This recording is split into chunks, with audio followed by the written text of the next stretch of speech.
So let's move forward to the start. But first I want you all to welcome our chief guest with a big round of applause.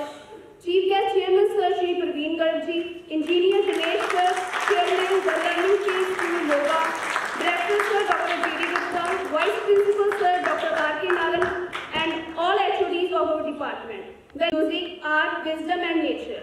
May I please request the dignitaries to kindly light the lamps. So for lamp lighting, may I call upon the stage our worthy Chairman Sir Shri Praveen Garg ji, Engineer Dinesh Garg, Director Sir Dr. G.D. Gupta, Vice Principal Sir Dr. R.K. Naran, and all HODs for lamp lighting. Please, sir.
Next, now we organize a Kavi Sammelan. For this, I invite Dr. G.D. Gupta on the stage with their team for Kavi Sammelan. Please, sir. Shivaji जो कि आज इस कार्यक्रम की संचालिका है और बिना आपके आदेश तो पत्ता भी नहीं हिल सकता, तो जैसा आपने आदेश किया है उसके मुताबिक चल रहा हूँ। कवि सम्मेलन की एक बड़ी खास बात होती है, जो अभी अभी कवि आए थे और उन्होंने आते ही साथ अपना परिचय इससे दिया कि कविता हमारी खुद की है, तो श्रोताओं को थोड़ा सा लगाव बन जाता है। अदरवाइज तो हमेशा ही ऐसा लगता है कि कविता कुछ ही और की है और कवि कुछ और है और श्रोता कुछ और है। तो इसी कड़ी में हमारे बीच 6 राज्यों से कवि आज उपस्थित है, तो निसंदेह बहुत ही बड़ा कवि सम्मेलन होने वाला है। तो इसमें प्रथम कवि है, आज इनकी फनकारी अलग ही देखी है, डॉक्टर R.K. नारंग। जोरदार तालियों से स्वागत कीजिए।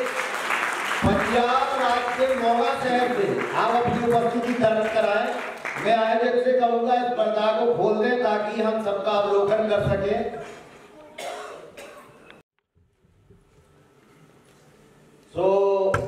मैं समझता हूं कि आज का ये कवि सम्मेलन आप लोगों को बहुत ही मनमोहक और जीवन घटनाओं से भरे होगा और मैं इनकी तरफ से कह सकता हूं कि जो भी सुनाएंगे अपना सुनाएंगे, अगर नहीं भी हो अपना तो भी आज अपना सुन के ही जाएंगे। तो डॉक्टर R.K. नारंग जी खड़े होकर के मंच का अभिवादन करें और एक जोरदार तालियों से स्वागत।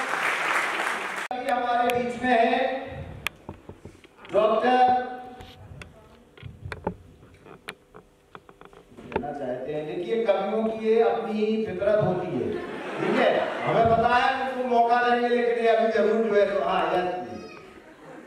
कहना तो बारी पे ही था, पर थोड़ा पुराने सीरियल की सांस फूली हुई थी तो इसलिए चक्कर में आ गया। पहले शायद मुझे कुछ जो रूल रेगुलेशन है वो सर बता देता हूँ मैं। दो चीजें, एक तो जैसे ये देखो, कुछ अभी आ रहे हैं, कुछ जा रहे हैं। जो अभी आ रहे हैं ना, उन्होंने ही भारतीय संस्कृति को जिंदा रखा हुआ है, क्योंकि भारतीय संस्कृति या लेट आना, इन्होंने भारतीय संस्कृति को जिंदा रखा हुआ है। और कुछ ये दूरदर्शी भी हैं जो लेट आ रहे हैं, क्योंकि इनको पता है कि वर्ल्ड ट्रेड सेंटर पे हमले के टाइम पे जो लेट पहुंचे थे सिर्फ वही बचे थे, इसलिए ये आना जाना बंद कीजिए। एक सुप्रीम कोर्ट का रूल है, कवि सम्मेलन से पहले उन्होंने हम कवियों को बोला है कि आप लोगों ने वैधानिक चेतावनी का जो है इजहार जरूर करना है, बताना जरूर है। वैधानिक चेतावनी समझते हो ना, जैसे सिगरेट के डिब्बे पे लिखा होता है सेहत के लिए हानिकारक, शराब की बोतल के लिए लिखा होता है इंजूरियस टू हेल्थ, तो ऐसे ही कवि सम्मेलन की भी एक वैधानिक चेतावनी है कि जो इस कवि सम्मेलन में कविता के बाद ताली नहीं बजाएंगे, उनको अगले जन्म में घर घर जाकर ताली बजानी पड़ेगी।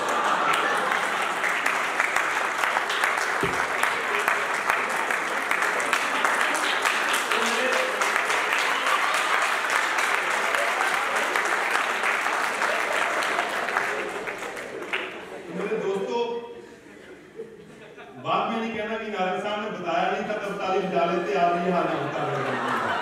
आप मुस्कुरा नहीं रहे हो? तो बोले सर कल मैं ज्यादा मुस्कुरा गया था। तो हमने कहा क्या बात कर रहे हो? बोले मूलधन तो मैं खर्च ही नहीं करता, ब्याज पे चलता रहता है। दूसरी कवित्री जो हमारे बीच में है और वो है डॉक्टर पूजा चावला, जो कि उत्तराखंड देहरादून से पधारी है। आपका बहुत बहुत स्वागत। अगले कवि इस तरफ से, चूंकि आज मैंने ऐसा बैलेंस किया है और अपने आप को बीच में बिठा के सुरक्षित किया है, बकाया ये लोग अपना अपना सवाल, तो मैं दोनों के बीच में अपने आप को सुरक्षित महसूस कर रहा हूं। और दूसरी कवित्री हैं डॉक्टर डेजी अरोड़ा, हरियाणा करनाल से पधारी हैं। आपका बहुत बहुत स्वागत।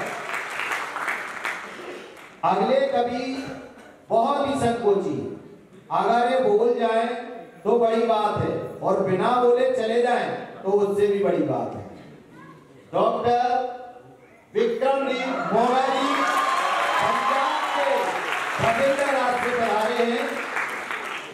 और इसी कड़ी में मैं आगे और ऐसे कवि फनकार, मतलब आप ये कह सकते हैं कि महाराणा प्रताप ने अगर जो वहां करिश्मा दिखाए वो सब इन्होंने यहाँ दिखाए हैं।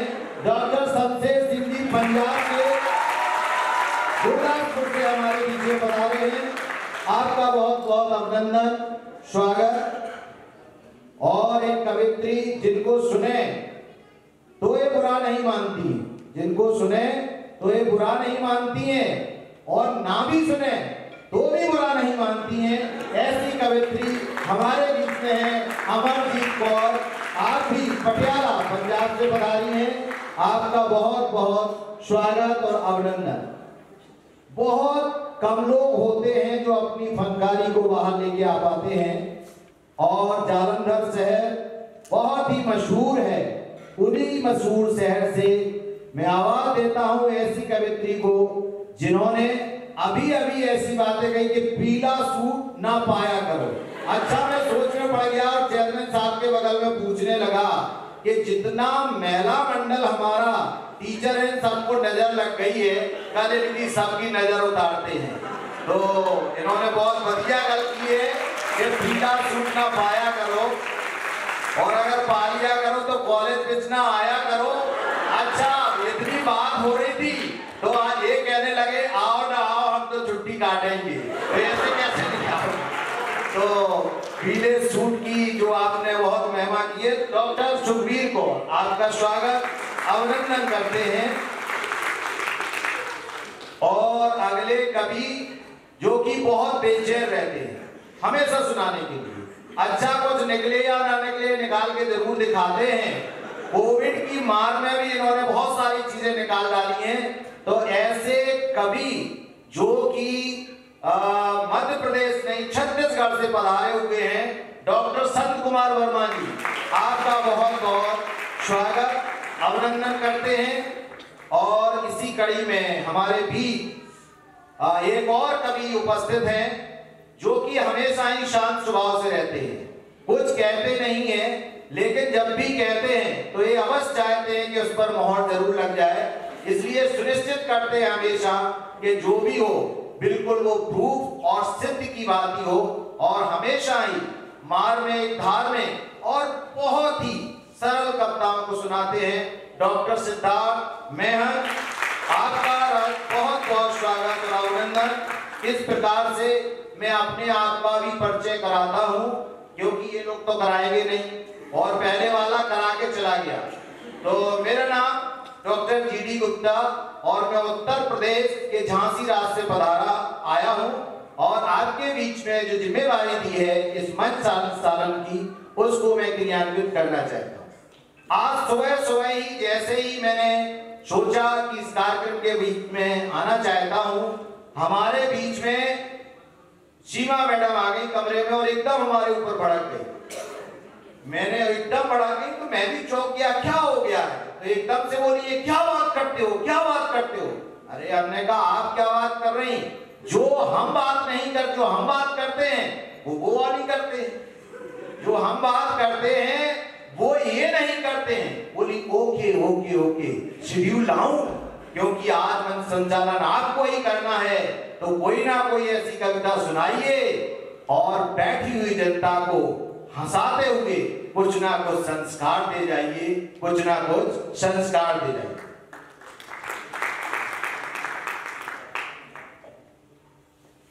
तो गुप्ता साहब ने जैसे कहा है कि मेरे बारे में ये नहीं सुनाएंगे, तो मैं एक पंक्ति बोल देता हूँ। सर आपको कौन नहीं जानता, सर आपको कौन नहीं जानता, क्योंकि आपके अंदर तो बहुत बड़ा जुनून है। सर आपको कौन नहीं जानता, आपके अंदर बहुत बड़ा जुनून है, हम तो आपको रोक के रखते हैं, अगर आप बोलो तो होता खून है।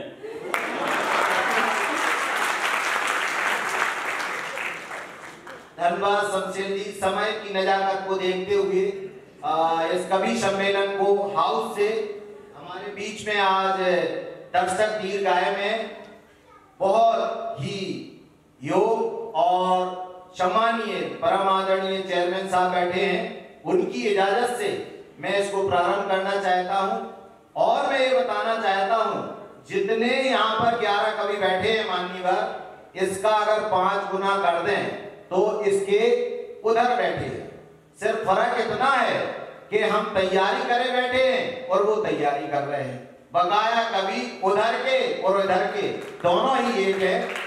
तो तालियों में किसी भी प्रकार की कमी ना करें। और मैं प्रथम कवि जो कि डॉक्टर एस पंचोली जी को आमंत्रित करना चाहता हूं, और ये कविता का जो पाठ कर रहे हैं, राम जिनका नाम है, अयोध्या जिनका धाम है, भगवान राम पर एक कविता पेश करना चाहते हैं।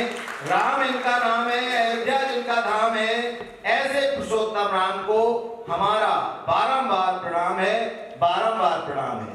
ये जिस कविता को पढ़ रहे हैं वो कविता कनाडा की एक पुस्तक में छप चुकी है, जिसमें 153 कविताएं प्रेषित की गई हैं, जिसमें लगभग 30 या 40 कंट्री के लोगों ने लिखा है।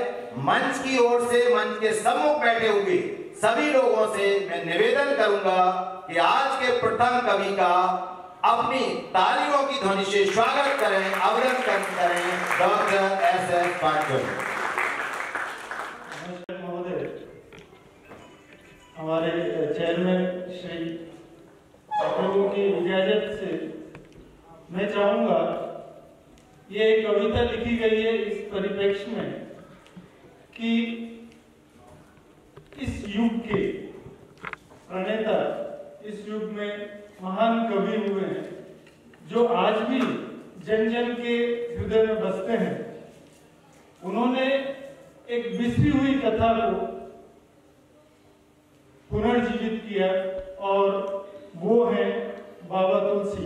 गोसाई तुलसीदास जी उस जमाने में हुए जब धर्म का ह्रास हो रहा था, उन्हीं को समर्पित, उन्हीं की महिमा को मंडित करने के लिए ये कविता मैंने लिखी थी और मैं आपके सामने प्रस्तुत करना चाहता हूँ। सर ने जैसा बताया, इसे चयनित किया गया था एक राम काव्य पीयूष, अभी दशहरे पर ही उसका विमोचन हुआ था और उसी से ली गई एक कविता मैं आपके सामने प्रस्तुत करता हूँ। देखिए, समय ऐसा था जब मुगल काल का समय था, बाबा तुलसी का समय 16वीं शताब्दी का समय था और धर्म विलुप्ति के कगार पर था। तब उन्होंने लीडरशिप लेकर अपना ये जन आंदोलन जैसा बनाया और लोगों को जोड़ा। तो प्रस्तुत है, लोक भाषा में रामायण, लोक भाषा में रामायण गाई तुलसी ने जब, जन जन के मानस तक राम गाथा पहुंचाई है। लोक भाषा में रामायण गाई तुलसी ने जब, जन जन के मानस तक राम गाथा पहुंचाई है। मधुर सरल अति छंद सोरठा और भक्ति भाव पूर्ण मन मोहक चौपाई है। वेद संस्कृति का ह्रास होने लगा जहां तहां, वेद संस्कृति का ह्रास होने लगा जहां तहां। जनेऊ छोड़ चोटी सबने मुड़ाई है। 16वीं सदी में कठिन जतन कर अविरल सरित राम रस की बहाई है। मलेच्छों की तूती जब बोलती थी देश में, मलेच्छों की तूती जब बोलती थी देश में, अविरल सरित बाबा तुलसी ने ध्वजा धर्म की फहराई है। बाबा तुलसी ने ध्वजा धर्म की फहराई है। राणा की तलवार ने ललकारा था अकबर को, तब लेखनी से अपनी राम अलख जगाई है। लोक भाषा में रामायण गाई तुलसी ने जब, जन जन के मानस तक राम गाथा पहुंचाई है। गरुड़ को काक भुषुंड जी जो गाने लगे, गरुड़ को काक भुषुंड जी बताने लगे। पार्वती को वही कथा शिव ने सुनाई है।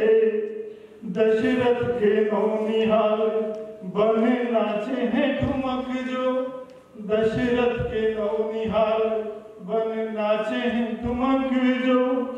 कौशल्या को लाल सारे जग को बसाई है।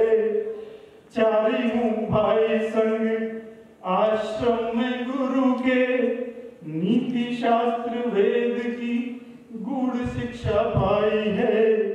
कौशिक लिए चले राम को सौमित्र संग, राक्षसों से मक्र की रक्षा कराई है।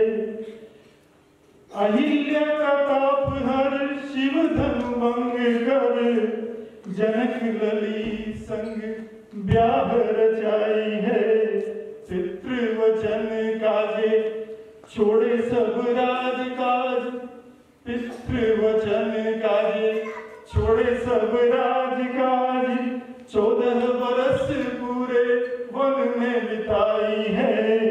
केवट से प्रेम भाव निषाद को मित्रता, केवट से प्रेम भाव निषाद को मित्रता।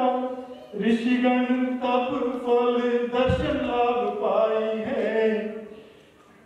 सुपनखा के दंभ और मरीच के छल बल, सुपनखा के दंभ और मरीच के छल बल। रावण ने साधु बन सीता को चुराई है, जटायु को तार प्रभु, शबरी को नवधा दीनी। जटायु को तार प्रभु, शबरी को नवधा दीनी। बाली वध कर सुग्रीव राजा बनाई है, सिया को खोजी लंका दहन कर। सिया को खोजी लंक दहन करे। मारुति ने राम जी को चूड़ामणियान दिखाई है, रावण दल संहार करी। रघुनाथ जी ने रावण दल संहार करी, रावण दल संहार करी। राम जी विभीषण को राज दीनो, माता सीता संग लखन के अवध लौटाई है। भरत जी राह देखत, भरत जी राह देखत रघुनाथ की, आते ही स्वागत कर पुनि राजपाट लौटाई है। श्याम की सुमति दीनी, श्याम को सुमति दीनी। गुरु हनुमत तब से दास ने तुलसी बाबा की महिमा सुनाई है। लोक भाषा में रामायण गाई तुलसी ने तब, जन जन के मानस तक राम गाथा पहुंचाई है। जन जन के मानस तक राम गाथा पहुंचाई है। बहुत खूब पांचोली जी, आपने एक ऐसा व्यक्तित्व है जो जीवन दर्शन कराते हैं, किस परिस्थिति में किन पहलुओं पर हमें काम करना चाहिए। ये जीता जागता जीवन हमारा साहित्य है, तो उसका आप जरूर आनंद लें, उसको पढ़ें और उसका पालन करें, तो आप अपने जीवन में जरूर आगे बढ़ेंगे। अब हमारे पास दूसरे कवि हैं जिनकी आज छटा मैंने पहली बार देखी। अच्छा, ये तो मेरे को पता था कि श्रृंगार रस से भरपूर है, ये तो मुझको पता था कि श्रृंगार रस से भरपूर है। आज इनका जो रौद्र और गंभीर रस देखा है, और जो आप में कूट कूट के जो टैलेंट निकला है, वो उसी में निकल सकता है जिसको मुस्कुराना, जीना, आना जाना और प्रेम की परिभाषा आती हो। तो ऐसे प्रेम के धनी और उसी प्रेम के धन को लेकर के जब इसका मंचन किया, तो मुझे नहीं लगता है कोई व्यक्ति उस मंचन को देख करके प्रफुल्लित ना हुआ हो और उनके खड़े होकर के ताली बजाने का मन ना किया हो। तो ऐसे कवि हैं हमारे वीर। अच्छा, व्यंग रचनाएं लिखते नहीं है, व्यंग रचनाएं ये लिखते नहीं है, ये करने में विश्वास रखते हैं। और श्रृंगार तो आज मैंने देखा है कि जो इतने नजदीकी से इन्होंने श्रृंगार रस को देखा और उस श्रृंगार रस को रौद और प्रेम में जो ढाला है, तो आज लेके आ रहे हैं, वो भी धर्म से जुड़ी है। धर्म के नाम पर लहूलुहान क्यों कर रहे हो? आज आप देखिए अखबार पढ़े रहते हैं, राजनीतिक लोग काम करते हैं, इनको बुलाओ। इससे पहले मैं 2 लाइनें जरूर कहना चाहता हूँ। आज का जब मैंने अखबार पढ़ा और उसमें एक पहली लाइन थी कि 1 करोड़ रुपए जुर्माना लगेगा पराली जलाने पर, तो हमारे बीच एक पत्रकार महोदय बैठे हुए थे। मैंने कहा, अरे यार ये क्या लिखा हुआ है, 1 करोड़ लगेगा? बोले तो लिखने की बात है, करना थोड़ी है, इसलिए तो 1 करोड़ लिखा है। अगर 1 लाख लिखते तो लेना पड़ता। तो ये हमारे देश की विडंबना है कि जिसकी जमीन 30 लाख की हो और आप 1 करोड़ रुपए पराली जलाने पे लगाए हैं। किसको नहीं पता है पराली जल रही है, किसको नहीं पता है क्या क्या नियम है। लेकिन हमारे जो कवि हैं ये सत्यता को दर्पण के रूप में रखते हैं। तो धर्म के नाम पर लहूलुहान क्यों कर रहे हो? अपने ही हाथों जीवनों में जहर क्यों भर रहे हो? मंदिर में हिंदू देखे, मस्जिद में मुसलमान, शाम को जब मैं खाने पहुंचे तब देखे सच्चे इंसान, तब देखे सच्चे इंसान। और धर्म को लेकर के इस काव्य को लेकर आ रहे हैं डॉक्टर R.K. नारायण। जोरदार तालियों से स्वागत कीजिए। मैं मंच का संचालन करने वाले प्रोफेसर डी.डी. गुप्ता जी से इजाजत चाहूंगा। इजाजत चाहूंगा और आशीष भी चाहूंगा चेयरमैन सर का कि वो आशीर्वाद दें, हमें आशीर्वाद दें कि हमारा कवि सम्मेलन पूरा होने से पहले कोई उठ के ना जाए। ये हमें आशीर्वाद है, वैसे जाएगा नहीं कोई, हमें ये भी भरोसा है। और हमारी जनता को भी सर आशीर्वाद दें कि वो ताली अभी बजाएं, अगले जन्म में जाके ना बजाएं। जिनके पति थोड़ा बहुत बुलाते हैं वो वाइब्रेशन मोड पे करें, अदरवाइज पति मोड पे ही रहे। परसों जब बात हो रही थी कि हमने कवि सम्मेलन रखना है, तो जैसे आपने पंचोली सर का देखा है कि बहुत ही भक्ति भावना से उन्होंने गाया। मेरे को कहते कि संचालक मेरी बनने की इच्छा थी, आपने जीडी गुप्ता जी को क्यों रखा? बात एक ही है, मैं कही हमने तो उनका नाम देख के रखा है। बोले नाम दे? मैं कहा हाँ, उनका नाम है, पूरा नाम घनश्याम दास। मैं कहा वो दास की तरह रहते हैं, जो भी आता है आओ भगत आओ महात्मा कहते हैं, तो दास की तरह रहते हैं, जो भी आता है तो आओ भगत आओ महात्मा कहते हैं।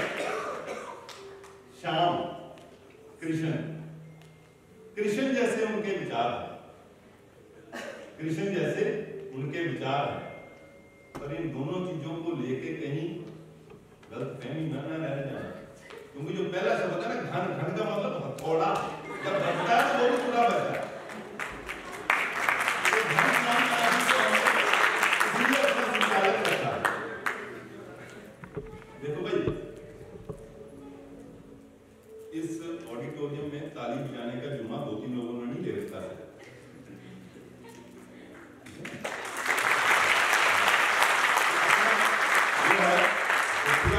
जो आपकी ज्यादातर ऐसे है कि कोई काम ना करना पड़े, मैं सब कुछ है, ये एक धारणा सी बन गई। ऐसे ही अखबार पढ़ रहा था तो अखबार में एक ऐड आई थी कि हमें नौकर चाहिए। अखबार में एक ऐड आई थी, हमें नौकर चाहिए। तो साथ में उसने नीचे लिखा था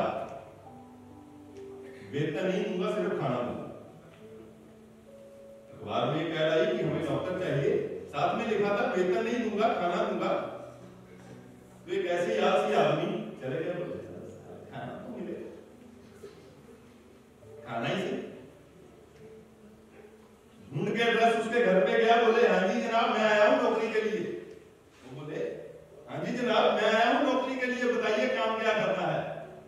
बोले सामने गुरुद्वारा है, अपना खाया करो, मेरा ले आया करो खाने के लिए।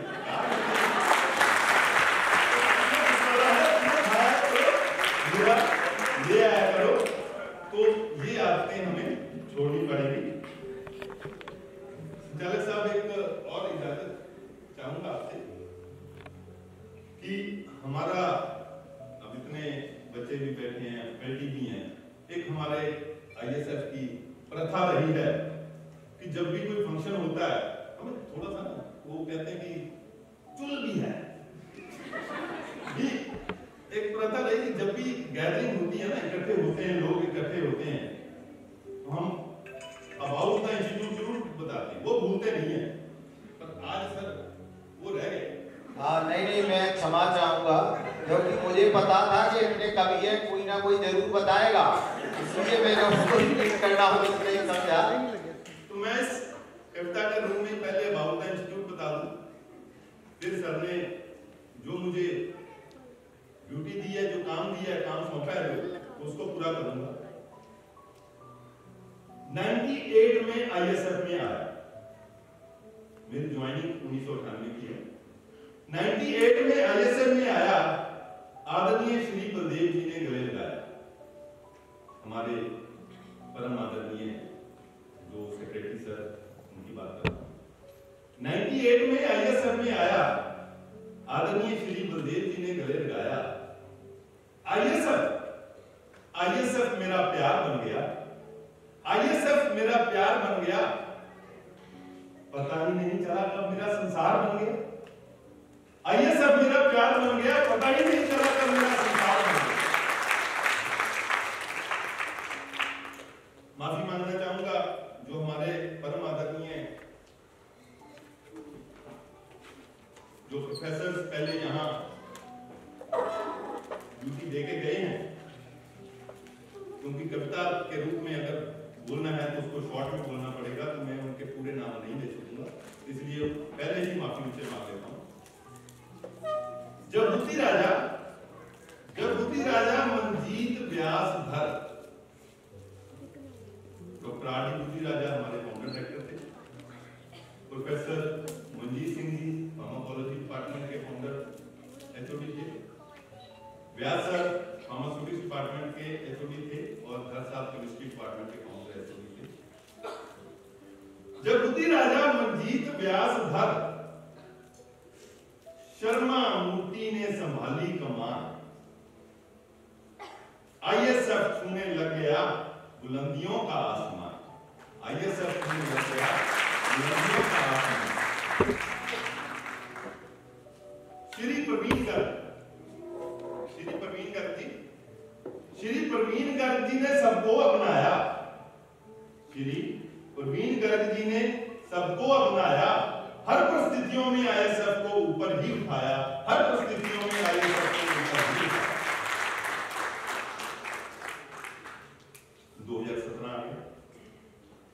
2017 में जब जीडी सर ने संभाली कमान, 2017 में जब जीडी सर ने संभाली कमान, एमएसएमई एनआईआरएफ नैक का भी हो गया 2017 में जब जीडी सर ने संभाली कमान, एमएसएमई एनआईआरएफ नैक का भी हो गया ज्ञान। जब होनहार स्टाफ ने, सारा स्टाफ, यंग जनरेशन जितनी भी है, और इसमें अगर मैं शब्द यूज करूंगा ना, बच्चे बूढ़े जवान, तो थोड़ी अपनी कैटेगरी बढ़ाने के लिए मैंने जो बूढ़े हैं वो 40 के ऊपर वाले लिए, ताकि उस कैटेगरी में ज्यादा लोग आए। जब होनहार स्टाफ ने झोंक डाली जान, रिसर्च में आईएसएफ छूने लगा आसमान। जब होनहार स्टाफ ने झोंक डाली जान, रिसर्च में आईएसएफ छूने लगा आसमान।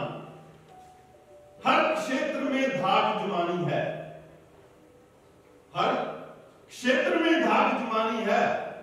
अभी तो पिक्चर बाकी है दोस्तों, वतन में नहीं, आईएसएफ को वर्ल्ड में पहचान बनानी है। आईएसएफ को वर्ल्ड में पहचान बनानी है। तो ये पंक्तियां तो जो हमारा दस्तूर है, ये अबाउट द इंस्टीट्यूट बोलना जरूरी है, उसके कारण मेरे को 2-3 मिनट ज्यादा लगा। लेकिन जो आज का ज्वलंत मुद्दा है, जिसपे मैंने अपना स्किट भी दिया, नफरतें, धर्म, धर्मों के नाम पे बंटवारा, उस पे ही मैं 2 शब्द कहना चाहूंगा। तो मैं इजाजत चाहता हूं संचालक साहब से। नफरतों का असर देखो, नफरतों का असर देखो, जानवरों का बंटवारा हो गया। नफरतों का असर देखो, जानवरों का बंटवारा हो गया। गाय हिंदू हो गई, बकरा मुसलमान हो गया। गाय हिंदू हो गई, बकरा और मुसलमान हो गया। ये पेड़, ये पत्ते, ये पेड़, ये पत्ते, ये शाखाएं परेशान हो जाएं। ये पेड़, ये पत्ते, ये शाखाएं भी परेशान हो जाएं अगर परिंदे भी हिंदू और मुसलमान हो जाए।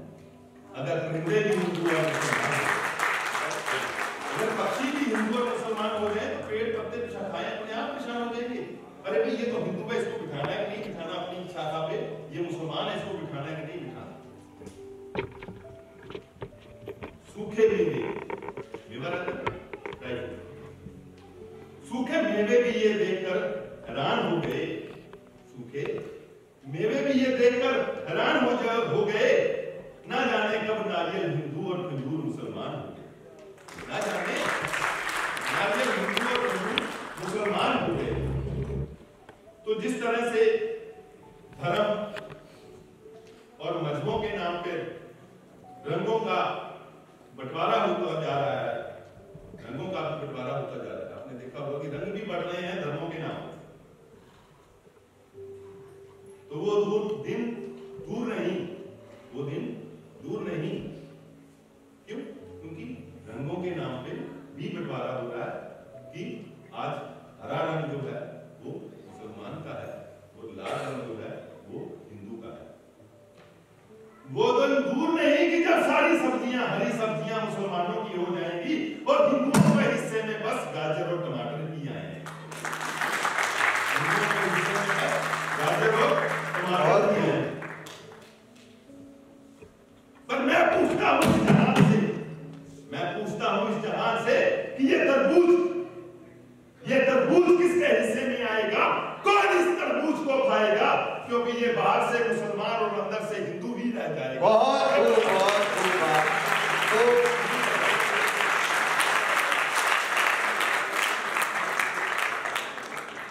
तो दोस्तों, मेरी गुजारिश है, ये मैसेज सब जगह दो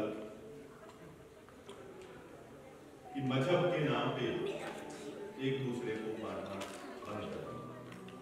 मजहब के नाम पे एक दूसरे को मारना बंद कर दें। और अंत में मैं अपनी इस शैली को विराम देने से पहले दो बातें इन अल्फाज में कहना चाहूंगा। एक दूसरे को हम सभी सम्मान करेंगे, एक दूसरे को हम सभी सम्मान करेंगे, सम्मान करेंगे।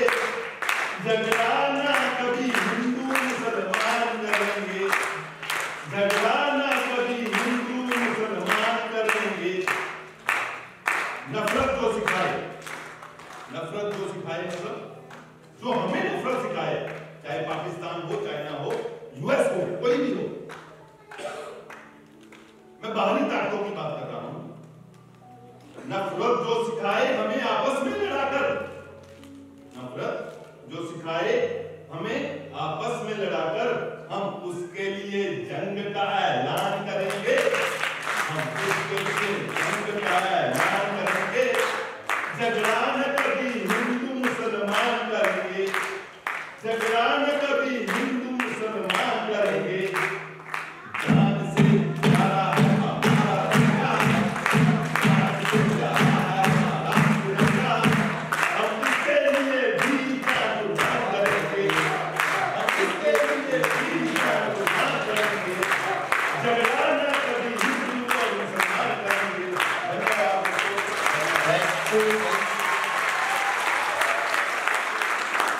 बहुत बढ़िया।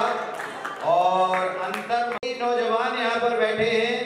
आज तक ये पंक्तियां हमारे वरिष्ठ कवि जो मोगा राज से पधारे हैं, ये हमेशा ही अपनी इस प्रकार की पंक्तियों के लिए, काव्य के लिए जाने जाते हैं। और मैं समझता हूं सभी के दिलों को छुआ होगा। एक बार बहुत जोरदार तालियों से स्वागत कीजिएगा।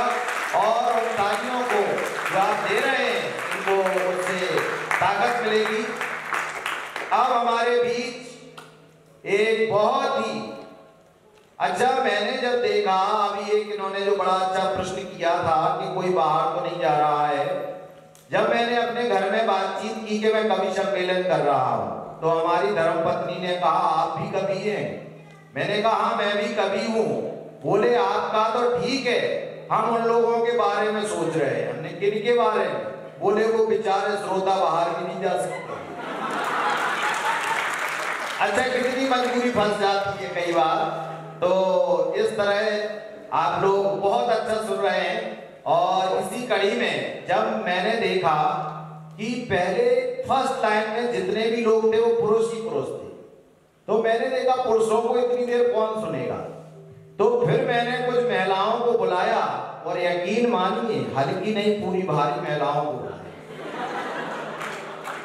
अच्छा देखिए गलतफहमी कितनी हो जाती है। अभी मैंने कुछ कहा ही नहीं है। ताली मतलब श्रोता बहुत अच्छे, आप बहुत अच्छा सुन रहे हैं, ताली बजा सकते हैं। और जो हम नहीं कह रहे हैं वो आप पूरा समझ रहे हैं। तो मैंने अपने आयोजक मंडल से कहा माइक और स्टोरेज को पूरा चेक करवा लीजिए। बोले क्या बात है सर, कोई बड़े बड़े कवि आ रहे हैं क्या? मैंने उन सभी कवियों का जैसे ही परिचय कराया और उन्होंने तुरंत ही राम रतन जी से लेकर के सबको लाइन में लगाया। बोले स्टेज पर चढ़ के देख लो, बड़े बड़े कवि आ रहे हैं, कोई गलती नहीं होनी चाहिए। हैरान है और दरिया परेशान है, चांद हैरान है और दरिया परेशान है। चांद अंगड़ाइयां ले रहा और चांदनी मुस्कुरा रही है। आप ऐसी प्रेम की पुजारी डॉक्टर जे.जी. अरोड़ा हमारे बीच में एक बहुत सुंदर पंक्तियां लेके आ रही हैं। आपका स्वागत, अभिनंदन। एवं श्री प्रवीण गर्ग जी की आज्ञा से एक बेटी और पिता के रिश्ते पर एक छोटी सी कविता प्रस्तुत करना चाहती हूँ। बेटी कहती है, डियर पापा, बेटी बनकर आई हूँ माँ बाप के जीवन में, बसेरा होगा कल मेरा किसी और के आंगन में। क्यों ये रीत रब ने बनाई होगी, कहते हैं आज नहीं तो कल तू पराई होगी। देगी जन्म पाल पोस कर जिसने हमें बड़ा किया, और वक्त आया तो उन्हीं हाथों ने हमें विदा किया। नए घर में भी बेटी को अगर माँ बाप जैसे रिश्ते मिल जाएं, यही हसरत पूरी होने से माँ बाप को राहत मिल जाए। क्यों रिश्ता हमारा इतना अजीब होता है, बस क्या यही बेटियों का नसीब होता है? तो पापा कहते हैं, पापा से बहुत चंचल बहुत खुशनुमा सी होती हैं बेटियां, नाजुक सा दिल रखती हैं, मासूम सी होती हैं बेटियां, बात बात पर रो देती हैं, नादान सी होती हैं बेटियां, रहमत से भरपूर खुदा की नियमत है बेटियां, घर महक उठता है जब मुस्कुराती है बेटियां, अजीब सी तकलीफ होती है जब दूसरे घर जाती है बेटियां, घर लगता है सुना सुना कितना रुला के जाती है बेटियां, फिर दूसरे घर जाके वहां भी अपने संस्कारों से जब सबका मन जीत लेती हैं, तब उनकी भी बन जाती है बेटियां। खुशी की झलक बाबू की लाडली होती है बेटियां, ये हम नहीं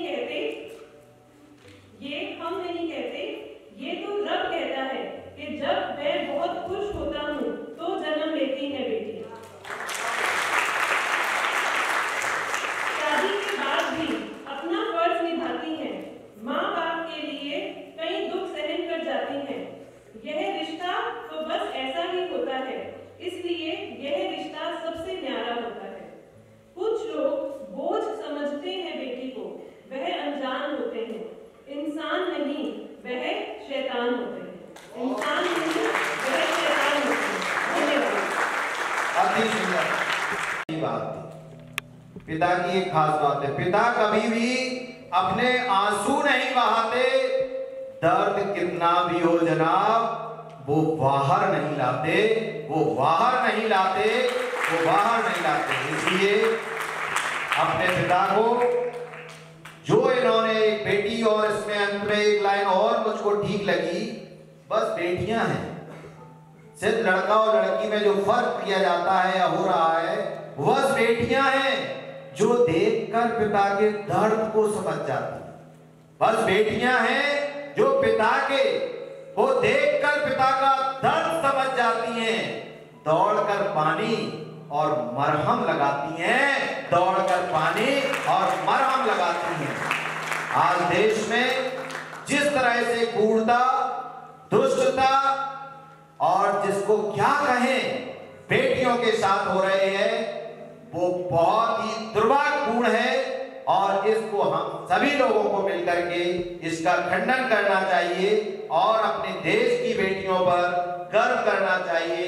उन्हें ना केवल बचाना पढ़ाना बल्कि उनको सुरक्षा देना भी हमारा काम होना चाहिए। अब दूसरी कवित्री हमारे बीच में है, और एक दिन क्या हुआ, डॉक्टर पूजा मैडम अपने पति पर भड़क गई,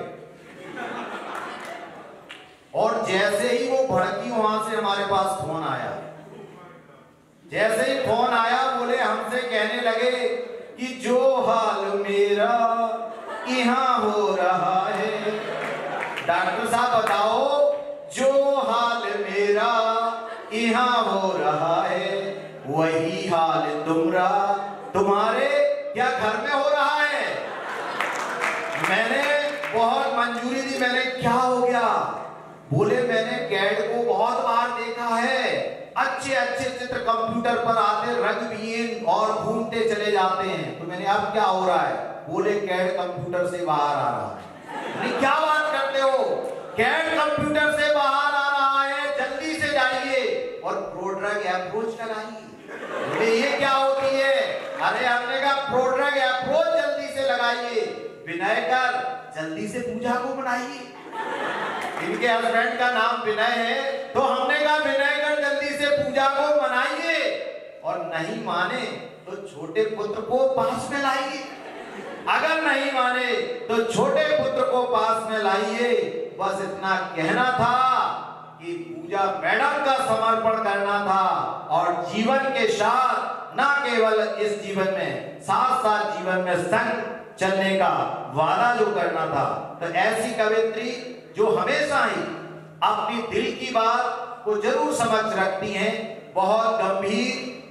और तो मैं कुछ कहना नहीं चाहता हूं ज्यादा, बकाया आप खुद ही देख लेंगे। तो बहुत बहुत स्वागत, तालियों के साथ स्वागत कीजिए अभिनंदन। चेयरमैन सर और आए गए सभी अतिथियों का, और खास तौर पे धन्यवाद करती हूँ जो इंट्रोडक्शन जीडी गुप्ता सर ने मेरे लिए दी है। तो संचालक महोदय से इजाजत चाहती हूँ। कुछ पंक्तियाँ मैंने लिखी है, मैंने किसी की लिखी हुई मैं पेश कर रही हूँ। और जैसे आप सब जानते हैं, हाल ही में हमने एथिक्स के ऊपर STTP का समापन किया, तो वहां से हमने यही सीखा है और सिखाया है पार्टिसिपेंट्स को कि अगर आप किसी का काम प्रस्तुत कर रहे हैं उसको ड्यू एक्नॉलेज जरूर करें। तो ये जो कविता है मेरी बहुत अच्छी सहेली निधि ध्यानी के द्वारा लिखी गई है, और जो कि मृग कृष्णा के नाम से अपनी कविता को लिखते हैं। और एक बात और, वो एक सैनिक की पत्नी है। तो मेरी कविता का शीर्षक है सरहद पर चांद। एक सैनिक की पत्नी को हम लोग वीरांगना भी बोलते हैं। मैं तो ये कहूंगी कि एक वीर जो कि देश की रक्षा करता है, उस वीर का एक अंग है वीरांगना। अगर वो अंग साथ ना दे तो वीर क्या कर पाएगा? तो सरहद पर चांद, एक वीर की पत्नी क्या सोचती है?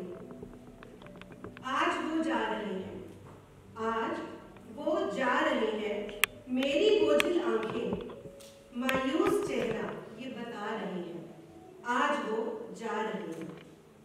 इस दिल को कितना समझाएं, दस्तक दे आवाज लगाएं। आंखों तक जो कैद थे आंसू, आंखों तक जो कैद थे आंसू, दिल से गिरकर ये बता रहे हैं, आज वो जा रहे हैं। बहुत सुंदर। कल तक जो सामान यही था, पैकिंग भी करनी जरूरी है और पैकिंग हो चुकी है। कल तक जो सामान यही था, शेविंग किट वो हरी वर्दी, शेविंग किट वो हरी वर्दी, उनकी बेल्ट बैरे और जर्सी, उनकी बेल्ट बैरे और जर्सी, बंधे हुए सामान है सारे, बंधे हुए सामान है सारे, मूक है पर फिर भी बता रहे हैं, मूक मतलब खामोश, मूक है पर फिर भी बता रहे हैं, आज वो जा रहे हैं, आज वो जा रहे हैं।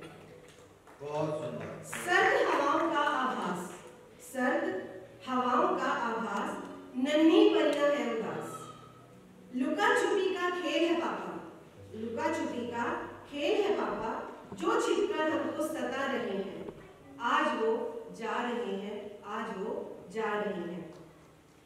पल पल दिन दिन फिर सप्ताह, पल पल दिन दिन फिर सप्ताह, फिर महीने सरक गए, पल पल दिन दिन फिर सप्ताह, फिर महीने सरक गए, उम्र बिताती सीमा पर, उम्र बिताती सीमा पर, हम बाट जोहते तरस गए। बतला दो ये खेल खत्म हो, वो पूछती है मन ही मन, बतला दो ये खेल खत्म हो, साथ है हमें कब रहना, साथ है हमें कब रहना। जीवन के अविस्मित पल होंगे, जीवन के अविस्मित पल होंगे, विधा न होगा अब सहना, विधा न होगा अब सहना। अब उनके सैनिक मन ही मन सोच रहे और उनको मन ही मन कह भी रहे उनके जो पति हैं, अब तो छुट्टी भी मुश्किल है, अब तो छुट्टी भी मुश्किल है। और जैसे हम सब जानते हैं सुहागिनों का सबसे बड़ा पर्व होता है करवा चौथ, की हाल ही में वो आ भी रहा है। अब तो छुट्टी भी मुश्किल है, करवा चौथ अकेले ही करना। अब तो छुट्टी भी मुश्किल है, करवा चौथ अकेले ही करना। जब अर्घ देना चंदा को तुम, जब अर्घ देना चंदा को तुम, तस्वीर मेरी संग रखना, तस्वीर मेरी संग रखना। फिर वो वीरांगना मन ही मन क्या वादा करती है अपने पति से, मेरे प्रिय प्राणेश्वर, मेरे प्रिय प्राणेश्वर, प्रहरी बनकर सीमा पर जब याद कभी भी आएगी, प्रहरी बन सीमा पर जब याद कभी भी आएगी, तुम चांद देखना सरहद पर, तुम चांद देखना सरहद पर, ये आंखें नम हो जाएंगी। हम अमन शांति व प्रेम रहे, अमन शांति व प्रेम रहे, ये फासले हमको रुला रहे हैं, आज वो जा रहे हैं, आज वो जा रहे हैं, आज वो जा रहे हैं। बहुत सुंदर पूजा। जैसा कि आप सभी लोग जानते हैं, फौजी जब लड़ता होता है उसकी तस्वीरें, उसका नाम, मेडल सरकारें देती हैं। लेकिन उन महिलाओं से पूछो, जैसा मैडम ने अभी कहा है कि जो फौजी की महिलाएं होती हैं उनके लिए क्या दीपावली, क्या दशहरा, क्या करवा चौथ सिर्फ फोटो से मनाते हैं। कई बार अखबारों में आता है कि बच्चे जब 3-3 साल के भी हो गए बेचारे और उन्होंने अपने पापा को सिर्फ तस्वीर में देखा है, तो आज उन सभी महिलाओं के लिए मैं चाहूंगा एक जोरदार तालियों से उनकी हौसला अफजाई की जाए, जो कि हमारी सबों की रक्षा करते हैं। हमारे बहुत बहुत धन्यवाद। अब जो अगले कवि हैं वो निस्संदेह बहुत ही वीर रस की कविताएं करते हैं, लेकिन आज उन्होंने कुछ अपना अलग करने का ठाना है।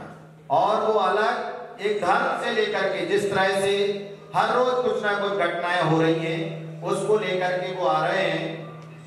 मैं भी इसमें दो भाग एक पंक्ति डाल देता हूं। कई राजनीतिज्ञों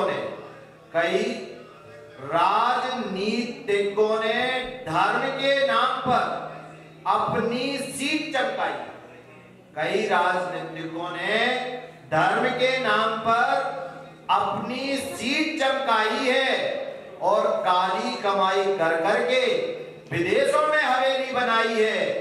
हे राजनीतिज्ञों, मैं आपसे निवेदन कर रहा हूं कि खंजरों से कब कब और क्या क्या काटो, खंजरों से कब कब और क्या क्या काटोगे, मुझे बताओ।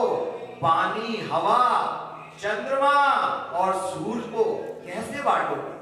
चंद्रमा, हवा, पानी और सूर्य को कैसे बांटोगे? तो इस बंटवारे को लेकर के इसी के रूप में एक प्रकाश डालने आ रहे हैं डॉक्टर शमशेर सिंह। स्वागत आपका। और मेरी तरफ से कोट कोट प्रणाम, क्योंकि ये मेरी भी लाइफ में एक फर्स्ट टाइम ऐसा एक मौका आया है कि कवि सम्मेलन में पार्टिसिपेट करना। क्योंकि कवि तो बहुत बड़े बड़े बैठे हुए हैं, मगर फिर भी एक छोटा सा कवि अपनी पंक्तियों को प्रस्तुत करेगा। और इससे भी पहले जैसे नारायण सर ने भी बताया और गुप्ता सर ने भी बताया कि ISF की शान को हम वर्ल्ड में पहुंचाएंगे। चलो ये तो कहते पहुंचाएंगे, हम तो वहां जाके आ ही रहे हैं, बार बार वहां पोस्टर भी लगा रहे हैं, रिसर्च भी लगा रहे हैं और दिखा भी रहे हैं। लास्ट टाइम भी जापान गए थे, अभी भी अमेरिका जाना था, कोविड ने मना कर दिया, इसलिए वर्चुअल अटेंड करना पड़ा। तो कई बार नई डिफिकल्टी भी आ जाती है और कई आते हैं कहते हैं शमशेर जी बहुत बढ़िया, बहुत बढ़िया। वैसे ये चीजें तो सब भगवान के हाथ में है। और कहते हैं शमशेर जी कोई आगे का भी सोचा है, कहते हैं शमशेर जी कुछ आपने आगे का भी सोचा है। मैंने बोला भगवान की दया रे, अभी चौके सिक्के लगाने यही तो मौका है। मैंने कहा भगवान की दया रे, अभी चौके सिक्के लगाने यही तो मौका है। तो फिर बाद में बताएंगे आगे का क्या सोचा है। तो मैं मंच की ओर से और चेयरमैन सर की तरफ से परमिशन चाहता हूँ कि मैं कुछ पंक्तियों को प्रस्तुत करूँ। सो मंच की GD गुप्ता सर की आज्ञा हो तो सोचते हैं। तो ये पंक्तियां हैं क्योंकि हर चीजें जो है लाइफ में बैलेंस रहती हैं। इंसान चाहता है कि मैं अपनी ताकत से कुछ भी चेंज कर दूं, मगर उसकी सोच है होता वही है जो उसको परवान हो। मस्जिद मेरी को तू क्यों तोड़े, मस्जिद मेरी को तू क्यों तोड़े और मैं क्यों तोड़ूं मंदिर को। मस्जिद मेरी को तू क्यों तोड़े और मैं क्यों तोड़ूं मंदिर को। आजा दोनों बैठकर पढ़ते हैं एक दूसरे के अंदर को। आजा दोनों बैठकर पढ़ते हैं, क्योंकि ये कल बैठे बैठे मैंने लिखी खुद। मैंने कहा कि चलो गुप्ता साहब ने नाम ऐड किया तो मेरे को कुछ लिखना चाहिए, तो बैठे बैठे यही बैठा था, शाम को लिख दी है 4-5 पंक्तियां। कहते आजा दोनों बैठकर पढ़ते हैं एक दूसरे के अंदर को। सदियों जैसे आज भी कुछ नहीं जाएगा मस्जिद मंदिर का, क्योंकि बहुत पहले से लोग लड़ाइयां कर रहे हैं झगड़ों में, ये मेरा मंदिर है, ये मेरी मस्जिद है, ये मेरा है। कहते सदियों जैसे आज भी कुछ नहीं जाएगा मस्जिद मंदिर का। खून तो तेरा मेरा लगेगा एक दूसरे के खंजर को। खून तो तेरा मेरा लगेगा एक दूसरे के खंजर को। परमात्मा करे कि तू मंदिर जैसे देखे मेरी मस्जिद को। परमात्मा करे कि तू मंदिर जैसे देखे मेरी मस्जिद को। राम करे कि मैं मस्जिद जैसे देखूं तेरे मंदिर को। राम करे कि मैं मस्जिद जैसे देखूं तेरे मंदिर को। किस्मत साथ तो देती है, क्योंकि कई लोग कहते हैं कि करना कुछ नहीं है, किस्मत ये सब वही दे रहा है, मगर ऐसे भी होता, करना भी पड़ता है, किस्मत तो है ही साथ में। किस्मत साथ तो देती है अगर कर्म भी अच्छे हो, क्योंकि जो हम करते हैं वो कर्म है। तभी मैं सभी को कहता हूँ कि एक जैसे देख लो, एक जैसा प्यार करो, क्योंकि ज्यादा उठोगे तो फिर ऊपर कोई ना कोई है। किस्मत साथ तो देती है अगर कर्म भी अच्छे हो, वरना एक दूसरे को मारते बढ़ते हुए मैंने कईयों को देखा है। वरना एक दूसरे को मारते बढ़ते हुए मैंने कईयों को देखा है। मिलता वही है जो भाग्य में लिखा हो। मिलता वही है जो भाग्य में लिखा हो, मगर कोशिश करना भी तो छोड़ना नहीं। आप बोलो कि सब कुछ भगवान दे दे, मैं तो बैठ के सो रहा हूं, नहीं, कोशिश तो करनी पड़ेगी। मिलता वही है जो भाग्य में लिखा हो, मगर कोशिश करना भी तो छोड़ना नहीं। तेरी याद आती रहे, परमात्मा को कह रहा हूं मैं कि तेरी याद आती रहे, काम चलते रहे। यहाँ भी देखो 3-3, 4-4 काम चल रहे हैं, ठीक है। तेरी याद आती रहे, काम चलते रहे, क्योंकि तूने भी तो मुझे मोड़ना नहीं। तो याद करता हूं तो तूने मेरे को मोड़ना तो नहीं। हम किसी से नफरत क्यों करें, हम किसी से नफरत क्यों करें। मुझे किसी से नफरत करनी आती नहीं, मुझे किसी से नफरत करनी आती नहीं, क्योंकि तू भी तो रूठ जाता है, क्योंकि नफरत करेंगे तो भगवान भी याद नहीं आएगा। मुझे किसी से नफरत करनी आती नहीं, क्योंकि तू भी तो रूठ जाता है। समा निकल जाता है, काम होता नहीं, और फिर इंसान को रुलाता है। समा निकल जाता है, काम होता नहीं, और फिर इंसान को रुलाता है। तभी तो कहते हैं उसको फरियाद कर, तभी तो कहते हैं उसको फरियाद कर, बार बार याद कर। तभी तो कहते हैं उसको फरियाद कर, बार बार याद कर। वही आएगा, वही आएगा, वही सभी का सहारा है। वही आएगा, वही सभी का सहारा है। और इंसान मरा हुआ तो कभी वापस आया नहीं, और इंसान मरा हुआ तो कभी वापस आया नहीं। इंसान का झुकना बस मंदिर में जरूरी नहीं। जैसे हम मंदिर, गुरुद्वारे, मस्जिद में जाते हैं तो हम पूरे डेडिकेटेडली नीचे लेट जाते हैं। इंसान का झुकना बस मंदिर में जरूरी नहीं, मंदिर तो हर इंसान के अंदर है। मंदिर तो हर इंसान के अंदर है, वो सब देखता है। क्योंकि आप जैसे कर रहे हो कि शायद वहां पे जाके ये करेंगे तो बचाव हो जाएगा, क्योंकि वो सब देखता है, हिसाब करता है, वो सब देखता है, हिसाब करता है, जो तू करता है और जो तेरे अंदर है, जो तू करता है और जो तेरे अंदर है, क्योंकि कैलकुलेशन तो तेरे अंदर है ना, जो करेगा वो।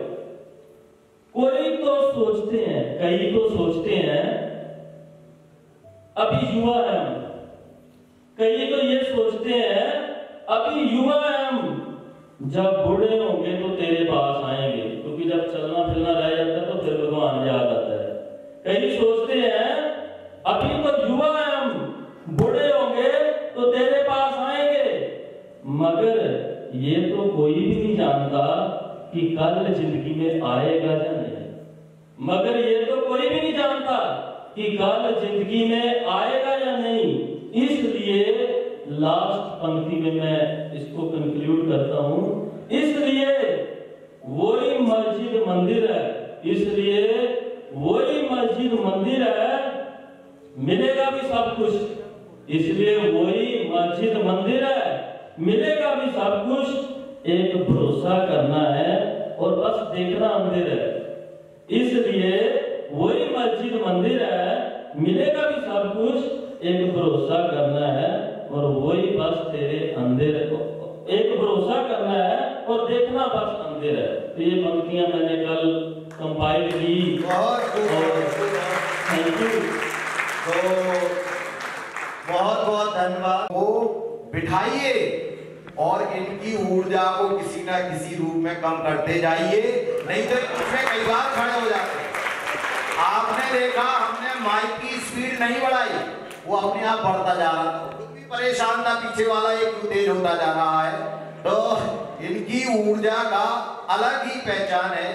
अब मैं दूसरे कवि को आवाज दे रहा हूं। जब मैंने कल बुलाया और मैंने कहा आप कविता सुनाएंगे, तो मुझे पता ही नहीं लगा थोड़ी देर तक ये सुनाएंगे या नहीं सुनाएंगे। बोले देख लो आप बस। मैं समझ गया है जरूर कुछ ना कुछ सुनाएंगे, लेकिन मैंने इस पर फिर थोड़ा ध्यान रखा कि ये आगे पीछे विचलित ना हो जाएं, इसलिए हमने इनका भी सीटिंग प्लान ऐसा रखा कि इनको डिपार्टमेंट के बीच में ही फंसाएं, ताकि ये इधर उधर ना जा पाए, इनको तुरंत सिंथेसिस करने लगते हैं। तो मैं जो ये सुनाना चाहते हैं उसके बारे में कहना चाहता हूं। क्या लाए हो, क्या लाए हो, ले आओ, चांद लाए हो, ले आओ, जमीन पर रख दो, तारे लाए हो, तोड़ लाओ, ड्योढ़ी पर रख दो। जो कत्लेआम किए हैं तुमने, जो कत्लेआम किए हैं तुमने, उनका सबूत मिटाने के लिए कहां से लाओगे? जो कत्लेआम किए हैं उनको मिटाने के लिए सबूत कहां से लाओगे? जनाब, ये सारे कत्लेआम मुझी पे रख दो, ये सारे कत्लेआम मुझी पे रख दो। अगली पंक्ति अभी आवाज कहां दिया? अच्छा, बहुत जल्दी करते हैं, अभी आवाज कर दिया। चारों ओर अंधेरा छा रहा है, चारों ओर अंधेरा छा रहा है। क्या हो गया मनुष्य को? पंखुड़ियों जैसी बच्चियों पर अत्याचार होता जा रहा है, होता जा रहा है। मैं अब आवाज देना चाहता हूं डॉक्टर भोगा जी को।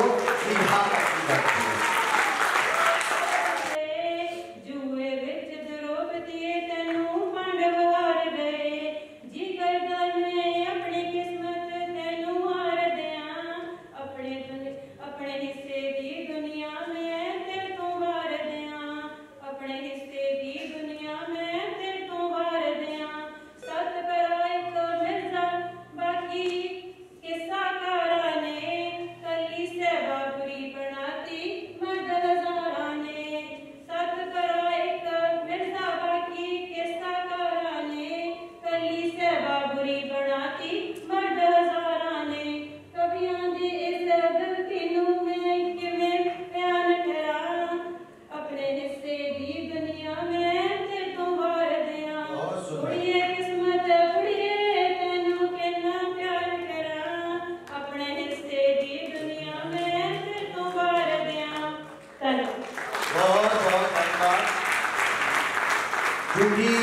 समय पर्याप्त और ठीक चल रहा है और मैं इससे पहले जो यहाँ पर दर्शक लोग बैठे हैं बहुत अच्छा सुन रहे हैं। मैं अपनी मन से ऊपर जितने लोग बैठे हैं और आप सभी से होता मैंने नहीं देखे। अच्छा, अभी हमारे बीच में वहाँ स्टेज से बाहर भी कई कवि बैठे हैं, तो मेरा ऐसे ही मन हुआ कि जब मैंने उनसे पूछा कि भाई आप ताली क्यों नहीं बजा रहे हो, वहाँ देखिए सुधीर जी बैठे, आप आ सकते हैं ऊपर सुधीर जी। मैंने इनसे कहा कि आप ताली क्यों नहीं बजा रहे हैं? बोले सर हम ताली बजाते हैं तो छाले पड़ जाते हैं। हमने क्या बात कर रहे हो?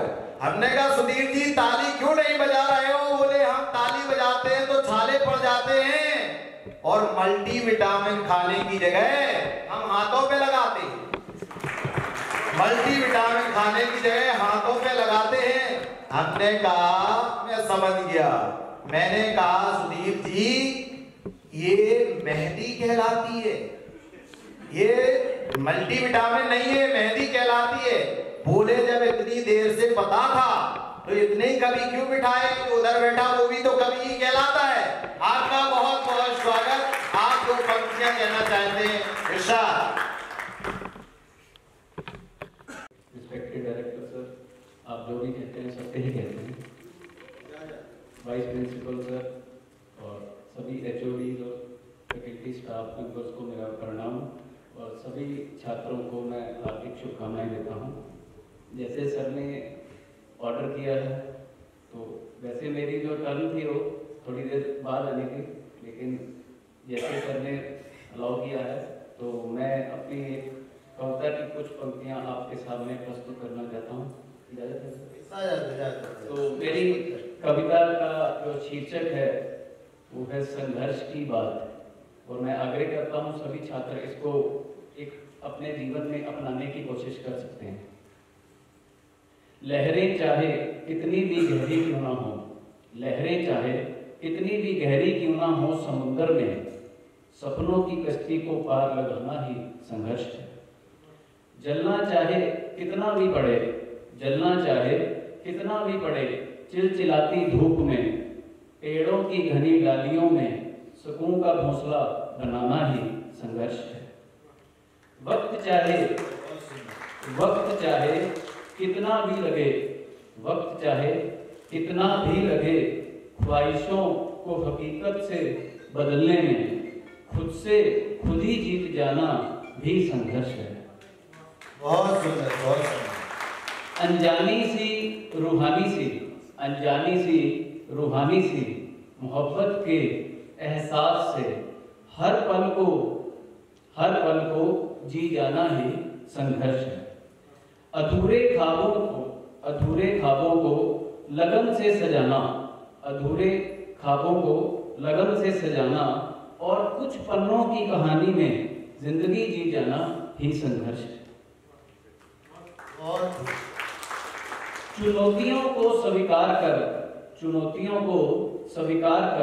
मुकाम को हासिल करने में, चुनौतियों को स्वीकार कर मुकाम को हासिल करने में उम्मीद का दामन बुनकर आशा की किरण दिखाना भी तो संघर्ष है।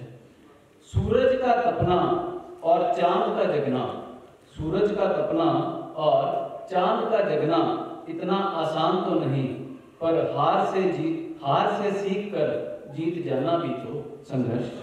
बहुत सुंदर, बहुत बहुत धन्यवाद सुधीर जी आपका।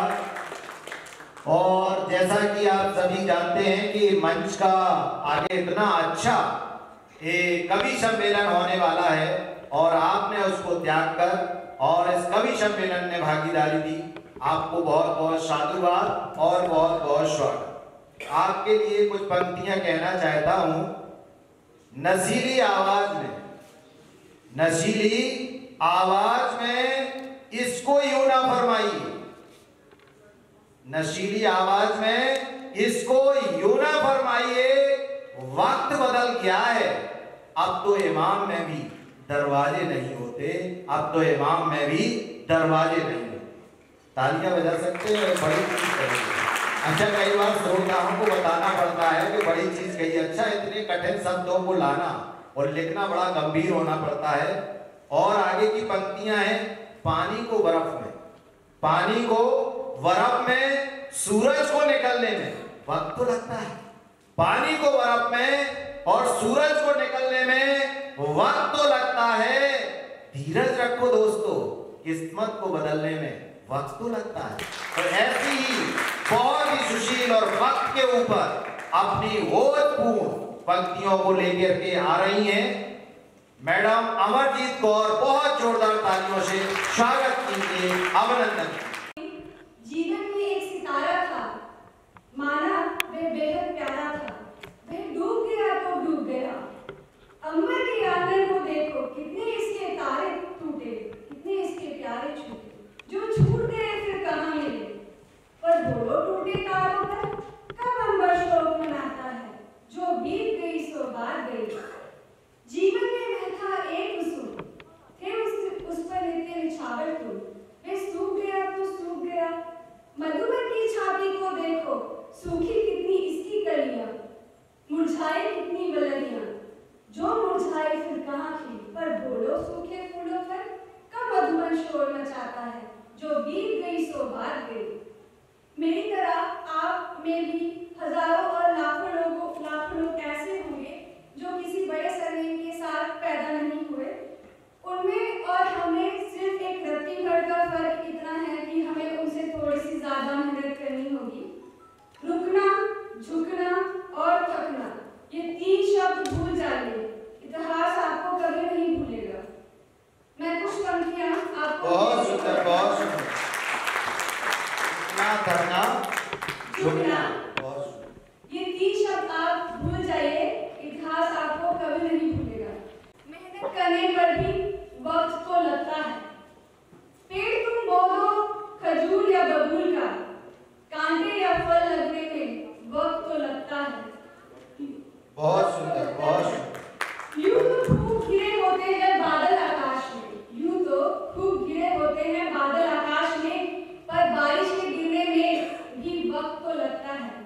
वक्त तो गुजर जाता है यही वैसे तो, पर कभी वक्त गुजरने में भी वक्त तो लगता है। मगर यूं तो बहुत है जीने की राहें, मगर मंजिल तक पहुंचने में वक्त तो लगता है। बहुत राही है मिलते यूं तो हर राह में, मगर राही है मिलते यूं तो हर राह में, मगर हम राही के मिलने में वक्त तो लगता है। दावा करते हैं सबको समझने का, मगर कभी खुद को परखने में भी वक्त तो लगता है। बहुत शुक्रिया। वो एक पल जिसमें हम लड़ना छोड़ देते हैं, बस वही एक पल हमें हरा देता है, वरना हमें हराने की ताकत किसी में नहीं। तो इस संदर्भ में मैं कुछ पंक्तियां आपके समक्ष रखती हूँ।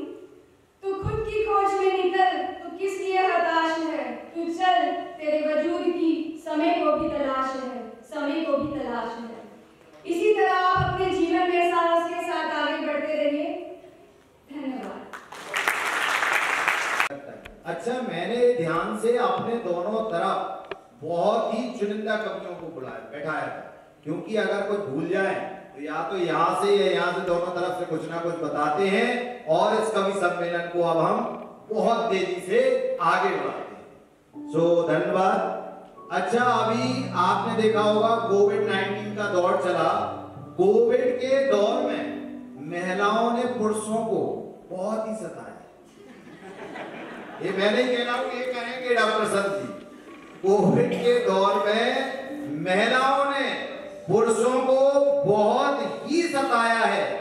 नया सिखाने के बहाने बर्तन, रोटी और चूल्हा तक पुछवाया है। नया सिखाने के बहाने रोटी, बर्तन और चूल्हा तक पुछवाया है। अब तो आदत सी हो गई है किचन में जाने की, अब तो आदत सी हो गई है किचन में जाने की और वहां जाकर के ड्यूटी बजाने की, वहां जाकर के ड्यूटी बजाने की।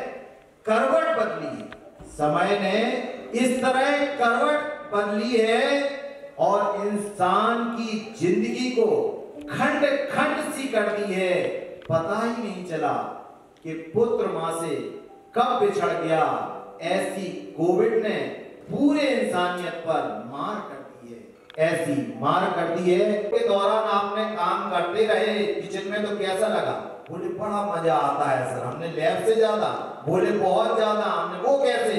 बोले लैब में सिर्फ काम करना पड़ता है, यहाँ काम के साथ सुनना भी पड़ता है।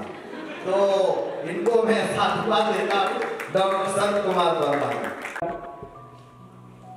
और मैं श्री चेयरमैन जी से आज्ञा चाहूंगा कि मुझे कोरोना पर कुछ व्यंग्यात्मक पंक्तियां प्रस्तुत करने की इजाजत दें। सुनाना चाहूंगा। ये लाइनें मेरी श्रीमती जी ने लिखी हैं। मैंने उनसे कहा, मैं तो साइंस का विद्यार्थी था, साइंस पे ही सारा 30 साल गुजार दिए। तो चलती रहती है QSR के, वो देखता रहता है इधर मत दिखाओ उधर दिखाओ, क्योंकि लैपटॉप में चलता है सॉफ्टवेयर। आपने ऑनलाइन दिखाया होगा। हाँ, ऑनलाइन। हम लोग सब ऑफलाइन दिखा के आए हैं, सब एक ही बार से जुड़े थे। जी। तो मैं इस कोरोना के दौर पे कुछ लाइनें सुनाना चाहता हूँ। वो ऐसा ही एक साल था, साल मतलब वर्ष, हमारे उत्तर प्रदेश में वर्ष को साल बोलते हैं। वो ऐसा ही एक साल था, हाल लोगों का कोरोना से बेहाल था। थी जिंदगी की दौड़ अपने चरम पर, हर शख्स खुद में ही मशगूल था। वो ऐसा ही एक साल था, हाल लोगों का कोरोना से बेहाल था जो भी असंभव आज वो संभव हुआ। थे सभी घर में कैद, सबके पास अब वक्त ही वक्त था। वो ऐसा ही साल था, हाल लोगों का कोरोना से बेहाल था। बहुत सुंदर, अति सुंदर था स्त्रियों के लिए ये वक्त सुनहरा। स्त्रियां मतलब लेडीज। था स्त्रियों के लिए ये वक्त सुनहरा। खत्म हुई सुबह की भागम भाग, बेटे का टिफिन तैयार करना है, पति को भेजना है। खत्म हुई सुबह की भागम भाग, शुरू हुआ अब खूब सजना संवरना। वो ऐसा ही एक साल था, हाल लोगों का कोरोना से बेहाल था। अब पुरुषों के आते हैं। पुरुषों के लिए कुछ मुश्किल वक्त था। थे व्यस्त रसोई में, तरह तरह के पकवान बनाते। जरा सी जो भूल हुई बेचारे सहम जाते। बेचारे इस कदर बेचारे हुए कि याद आता था बाहर आना जाना और दोस्तों के साथ वक्त बिताना। पत्नी की चिक चिक से जान छुड़ाना, बाहर की तितलियों को देखना। वो ऐसा ही एक साल था, हाल लोगों का कोरोना से बेहाल था। अब मैं बात करूं, था परेशान हर प्रेमी युगल, ना मिलन ना दर्शन संभव था। ना मिलन ना दर्शन संभव था, कर सकते थे बस फोन से ही प्रेमालाप। था वो वक्त हमारे यूपी में एंटी रिमूवल स्क्वाड आया था। ऐसा ही साल था, हाल लोगों का कोरोना से बेहाल था। नयन सुख तो मिलता था, नयन सुख तो मिलता था, पर 2 गज दूरी भी जरूरी थी। हर पल था 100 साल बराबर, हर पल था 100 साल बराबर। डीपी स्टेटस से ही अपना काम चलाया करते थे। डीपी स्टेटस से ही अपना काम चलाया करते थे। वो ऐसा ही एक साल था, हाल लोगों का कोरोना से बेहाल था। भय लगता था लोगों को मिलने और मिलाने से, ऐसे कठिन समय में भी जिसने लोगों का साथ दिया। थे भगवान के रूप वो कोरोना वॉरियर। वो ऐसा ही एक साल था, हाल लोगों का बेहाल था। आसियाने उनके अपने भी थे। से स्वागत कीजिए। आसियाने उनके अपने भी थे, जिनकी ना उनने परवाह की। रख जान हथेली पे वे कर्तव्य पथ पर डटे रहे। है कोटि कोटि नमन ऐसे सूरवीरों को। वो एक ऐसा ही साल था, हाल लोगों का कोरोना से बेहाल था। सभी को धन्यवाद, सादर नमन। पत्नी की जगह दूसरे की बिठा के ले आए। वो तो बाद में मैंने देखा कि मास्क अलग है। अच्छा, जब इन्होंने ज्वाइन किया तो 2-3 दिन आते रहे, ये सत्य घटना है। मैंने इनको कमरे में बुलाया और मैंने कहा थोड़ा चेहरा तो दिखाओ, जो मैंने चयन किया है उसको आज असली रूप तो बताओ। तो मास्क में कई लोगों ने कई गलत फहमियों में, कई चीजों में कईयों को तो बरकत हो गई और कईयों को बहुत घाटा हो गया। अब अगले कवि को मैं बुलाता हूं और वो हर व्यक्ति अपनी माँ से बेतहाशा प्यार करता है। माँ एक शब्द ही ऐसा है, माँ परमात्मा के बाद अगर कोई चीज है तो माँ है। और अगर मैं कहूँ कि अगर परमात्मा किसी ने नहीं देखा है तो माँ से ज्यादा कुछ और नहीं होता है। माँ बहुत बड़ी परमात्मा है और उस तक पहुंचना और उसका आशीर्वाद मिलना भाग्यशाली लोगों की बात में होता है। मेरी तकलीफ में मुझसे ज्यादा मेरी माँ रोई है, मेरी तकलीफ में मुझसे ज्यादा मेरी माँ रोई है। मुझे खिला पिला करके बिना खाना खाए मेरी माँ कई बार सोई है, मेरी माँ कई बार सोई है। माँ को नाराज करना इंसान तेरी भूल होगी, माँ को नाराज करना इंसान तेरी भूल है। माँ के कदमों की मिट्टी मैं ही जन्नत की धूल है, माँ के कदमों की मिट्टी में ही जन्नत की धूल है। ऐसे विचार उन्मुक्त भाव से लेकर के आ रहे हैं डॉक्टर सिद्धार्थ महंत। बहुत जोरदार तालियों से स्वागत कीजिए। मेरे दोस्तों और मेरे डियर स्टूडेंट्स, आपने भक्ति रस सुना, वीर रस सुना, श्रृंगार रस सुना और वो रस है मां।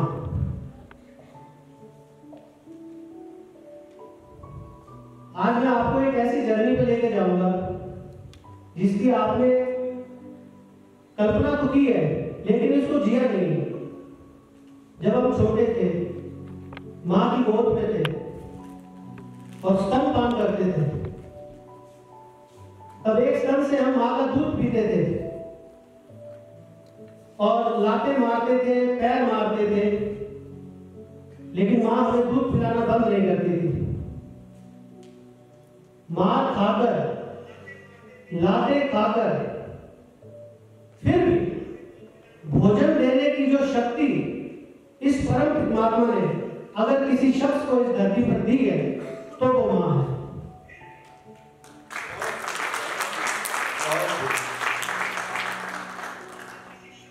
यहाँ पे कुछ माएं बैठी हैं, तो ये उन सभी माओं को डेडिकेटेड ये पोएम है। मैं इजाजत चाहूंगा मंचाध्यक्ष Shri doctor G D Gupta ji से। इजाजत। इस कविता के दौरान अगर आप भावुक होते हैं, आपका मन भरता है, तो आप खुद को रोके नहीं और देखिए कितनी खूबसूरत जर्नी है एक माँ की। माँ संवेदना है, गीत है, प्यारी सी थाप है माँ। माँ पूजा की थाली है, मंत्रों का जाप है माँ आंखों का सिसकता हुआ किनारा है माँ गालों पर पप्पी है, ममता की धारा है माँ झुलसते दिनों में कोयल की बोली है माँ मेहंदी है, कुमकुम है, सिंदूर की रोली है माँ कलम है, दवात है, स्याही है माँ परमात्मा की स्वयं एक गवाही है माँ त्याग है। आप माँ के रूप देखिए, माँ त्याग है, तपस्या है, सेवा है माँ फूट से ठंडा किया हुआ कलेवा है माँ अनुष्ठान है। चूड़ी वाले हाथों पे मजबूत कंधों का नाम है माँ काशी है, काबा है, चारों धाम है माँ। बहुत सुंदर, बहुत सुंदर। देखिए माँ का सफर देखिए आप।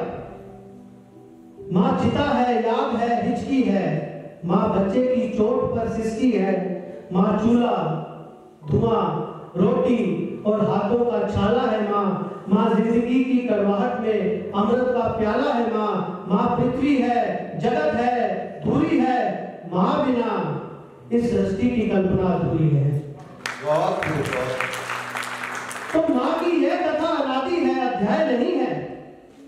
माँ की यह कथा अनादि है, अधूरी नहीं है और माँ का जीवन में कोई पर्याय नहीं है।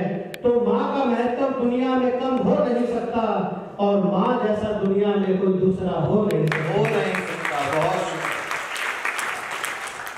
लास्ट देख, ऐ अंधेरे देख ले, मुंह तेरा काला हो गया। क्या लिखा है?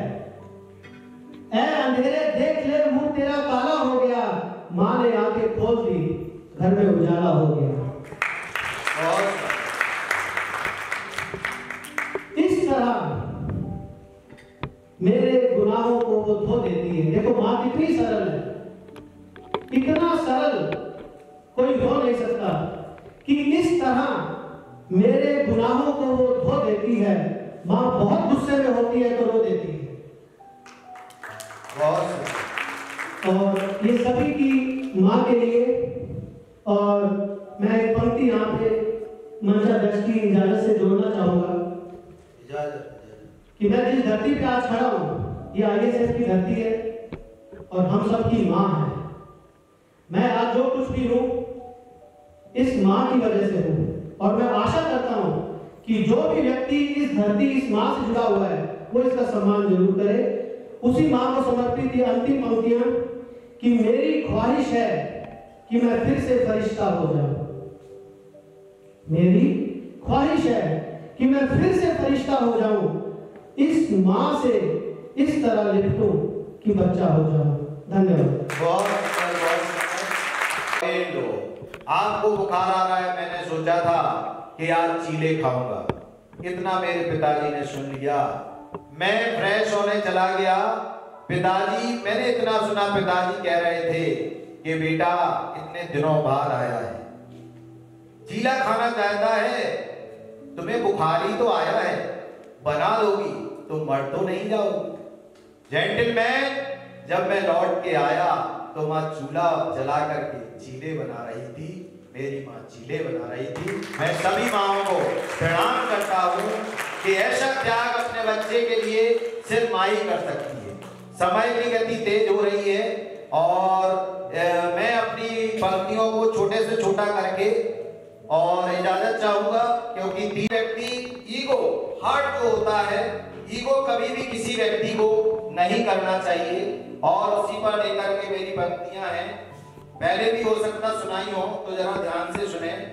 एक पत्थर है जो पानी के बीच में आता है और पानी उसको रोकने की कोशिश करता है, और पानी निकल जाता है, फिर भी थोड़ा सा रुक जाता है। तूने मेरे रास्ते में आकर, तूने मेरे रास्ते में आकर मेरे अम्मान को बढ़ाया, तूने मेरे रास्ते में आकर मेरे अम्मान को बढ़ाया है। आज तो मैं जा रहा हूं, कल फिर वापस आऊंगा। रे पाषाण, तुझको घिस घिस कर रेत में बनाऊंगा। रे पाषाण, मैं तुझको घिस घिस कर रेत में बनाऊंगा। अगली पंक्ति है, पहाड़ हंसने लगा, क्या रेत बनाएगा? वो कहता है, मैं बड़े बड़े भवनों में लगकर परचम लहराऊंगा, मैं बड़े बड़े भवनों में लगकर परचम लहराऊंगा। तू नीचे बहेगा, मैं ऊपर की हवा खाऊंगा। तू नीचे बहेगा, मैं ऊपर की हवा खाऊंगा। और अंतिम पंक्तियां हैं, पानी को हंसी आ गई और क्या कहने लगा, तू ऊपर लग करके बहुत बड़े बड़े परचम लहराएगा। और वो कहता है कि तू वहीं चिपका रहेगा, तू वहीं चिपका रहेगा, मैं फिर से उड़ जाऊंगा। रे पाषाण, तुझ जैसे पाषाण को घिस घिस कर रेत में बनाऊंगा। तू घिसकता रहेगा, मैं ऊपर से निकल जाऊंगा, मैं ऊपर से निकल जाऊंगा। Thank you very much. अब जो अभी माँ की बात की, भगवान राम की 3 माँ हैं, और जब लक्ष्मण को, उनको जब मेघना शक्ति मारता है, बेहोश पड़ जाते हैं, हनुमान जी जड़ी बूटी लेने जाते हैं, और भरत को लगता है कि कोई दुष्ट प्राणी हमारे ऊपर से जा रहा है, कहीं ये क्षति ना पहुंचा दे, और वो बिना फर का बाण मारते हैं। इसलिए हनुमान जी का एक पैर टेढ़ा है और वो नीचे गिर जाते हैं। तो ये कभी गीत काफी लोगों ने सुना होगा, उसको मैं अपने शब्दों में कह लेता हूं, और तीनों माँ आ जाती हैं। दुख देखिए आप कितना है कि जो उनकी बहू है वो रावण हर ले गया है, और जो उनका पुत्र लक्ष्मण है वो जमीन पर पड़ा है और जिंदगी मौत से जूझ रहा है। फिर भी तीनों माताओं का त्याग मैं इसमें वर्णन करना चाहता हूं, बताना चाहता हूं। बजरंग बली से सुमित्रा मां बोली, बजरंग बली से सुमित्रा मां बोली, संदेश मेरा तुम राम को सुनाना, संदेश मेरा तुम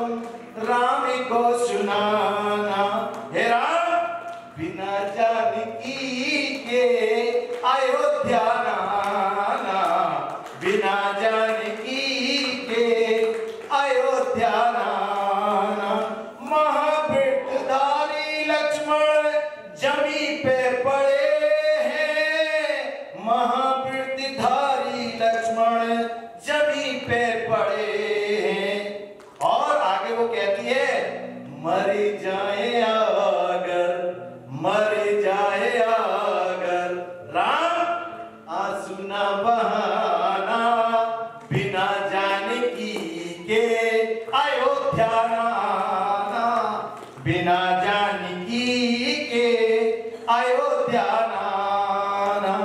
बजरंग बली से कौशल्या बोली, बजरंग बली से कौशल्या बोली, सुमित्रा की गोदी में है लाल दूजा, सुमित्रा की गोदी में है लाल दूजा। उर्मिला के त्याग को, लक्ष्मण की पत्नी, इसने कितना त्याग किया किसी ने याद भी नहीं किया। उर्मिला के त्याग को तुम यूं ना भुलाना, और हे राम बिना लखन के अयोध्या ना आना, बिना लखन के अयोध्या ना आना। तीसरी माता जो कैकेयी क्या कहने लगी, और कैकेयी माता भी कहने लगी बजरंग बली से कैकेयी बोली, बजरंग बली से कैकेयी बोली, किसी को बताऊं मैं दुख जो सहे हैं, किसी को बताऊं मैं दुख जो सहे हैं। लेकिन बिना सिया लखन के, बिना सिया लखन के अयोध्या ना आना, बिना सिया लखन के अयोध्या ना आना। तीनों गए थे ओ तीनों ही आना, तीनों गए थे तीनों ही आना। राम सिया लखन बिन अयोध्या ना आना, सिया लखन बिन अयोध्या ना आना। तीनों माताओं को और पूरे इस सभागार में जो श्रोता लोगों ने बहुत अच्छा कवि सम्मेलन सुना है, उन सभी को बहुत बहुत साधुवाद, धन्यवाद। और साथ में जो हमारे कवियों ने अपनी अपनी प्रस्तुति दी है, उनको भी मैं बहुत बहुत धन्यवाद करता हूँ, अभिनंदन करता हूँ, वंदन करता हूँ। और इसी के साथ इस कवि सम्मेलन में जो कवियों ने अपनी वाणी से शब्दों को कहा है, वो एक विचार हो सकता है। अगर किसी को इसमें कोई खेद पहुंचा हो तो मैं क्षमा चाहूंगा और इस कवि सम्मेलन को समाप्ति की घोषणा करना चाहता हूं। Thank you very much.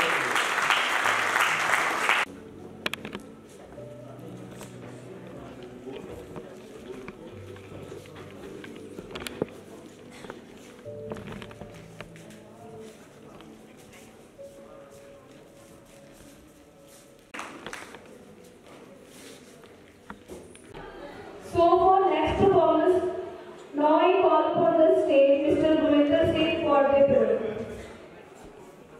पात्र साहब ने लिखे हुए कुछ शब्दों को गजल के रूप में पेश कर रहे हैं। गजल एक लहर के उछल का नाम है, गजल एक लहर के उछल का नाम है, किनारे कोल के परतन का नाम। सुरां दी चार दीवारी दे अंदर, सुरां दी चार दीवारी दे अंदर गजल का इश्क दे तड़पन का नाम।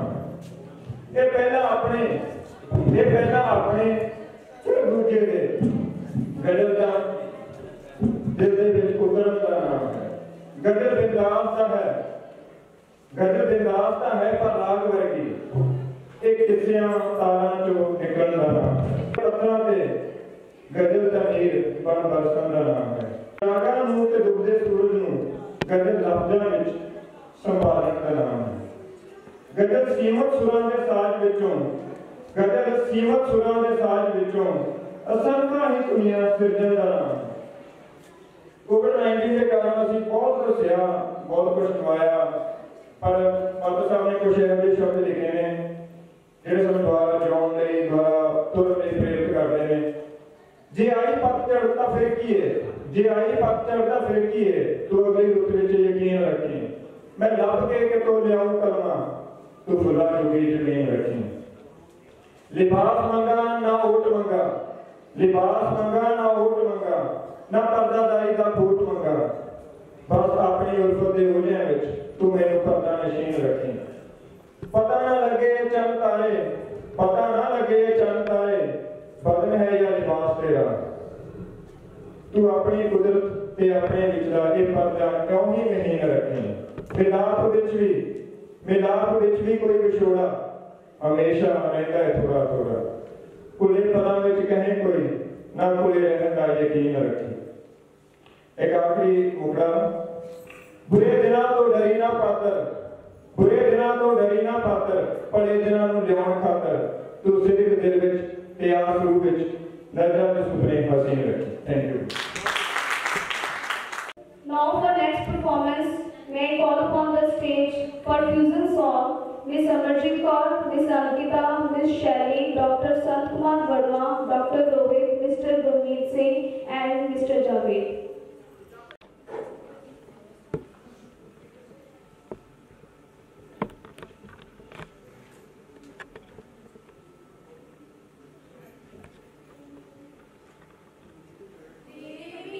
जिंदगी से कोई शिकवा तो नहीं, शिकवा नहीं, शिकवा नहीं, तेरे बिना जिंदगी से कोई शिकवा तो नहीं, शिकवा नहीं, शिकवा नहीं, शिकवा नहीं। चन्ना मेरे या मेरे या, चन्ना मेरे या मेरे या, चन्ना मेरे या मेरे या मेरे या, ओ पिया चन्ना मेरे या मेरे या, चन्ना मेरे या मेरे या, चन्ना मेरे या मेरे या मेरे या। प्यार दीवाना होता है, मस्ताना होता है, हर खुशी से हर दम से बेगाना होता है। प्यार दीवाना होता है, मस्ताना होता है, हर खुशी से हर दम से बेगाना होता है। क्षमा करे परवाने से करे चला जा, मेरी तरह जल जाएगा यहाँ नहीं आ। वो नहीं सुनता उसको जल जाना होता है, हर खुशी से हर गम से बेगाना होता है। प्यार दीवाना होता है, छूकर मेरे मन को किया तूने क्या इशारा, छूकर मेरे मन को किया तूने क्या इशारा। बदला ये मौसम लगे क्या काजल सारा, छूकर मेरे मन को किया तूने क्या इशारा। रे कबीरा मान जा, रे कबीरा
कभी ना कहीं सोचेंगे तुम्हें प्यार करके नहीं, कभी कभी मेरे ये जान सका उसकी जिसने तुम्हें बनाया, खोए हम और तुम तोड़ देंगे और मन की पायल मस्ती में तो चंचल बनते अम्मा अम्मा अम्मा अम्मा हमारे अम्मा अम्मा अम्मा अम्मा अम्मा जल्दी याद रखना कभी अलविदा ना कहना, कभी अलविदा ना कहना। Now I call upon the stage Mr. Bharat Khurana for their poem. और मेरी कविता का शीर्षक है कितना बदल गया इंसान। देख तेरे संसार की हालत क्या हो गई भगवान, इंसान नहीं इंसान रहा अब बन बैठा शैतान। कितना बदल गया इंसान, पेड़ और जंगल उजाड़े कर दिए बियाबान, कन्या गाय गंगा की देखो खतरे में है जान।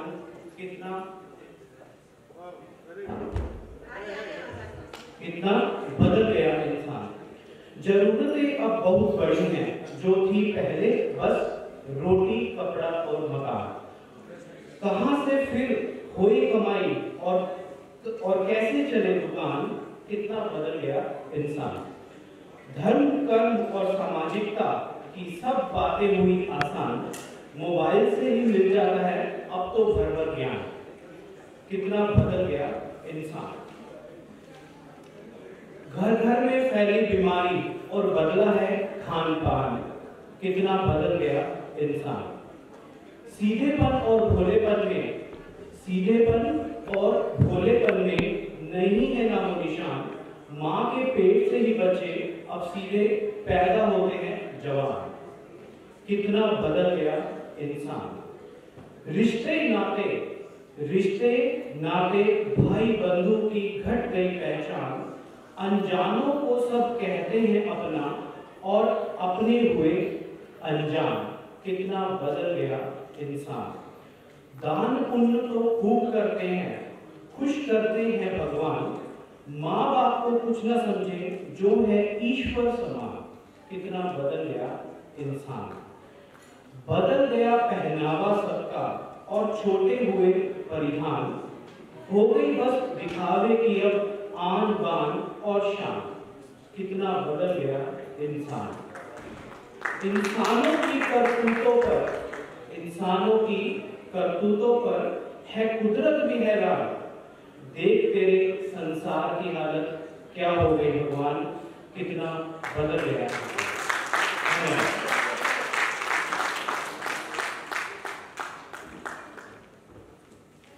Thank you so much, sir. Now for next performance, may I call upon the stage Mrs. Krishma Agarwal for their song. A song रात कली खाब में आई। रात कली एक खाब में आई और बड़ी आवाज़ हुई।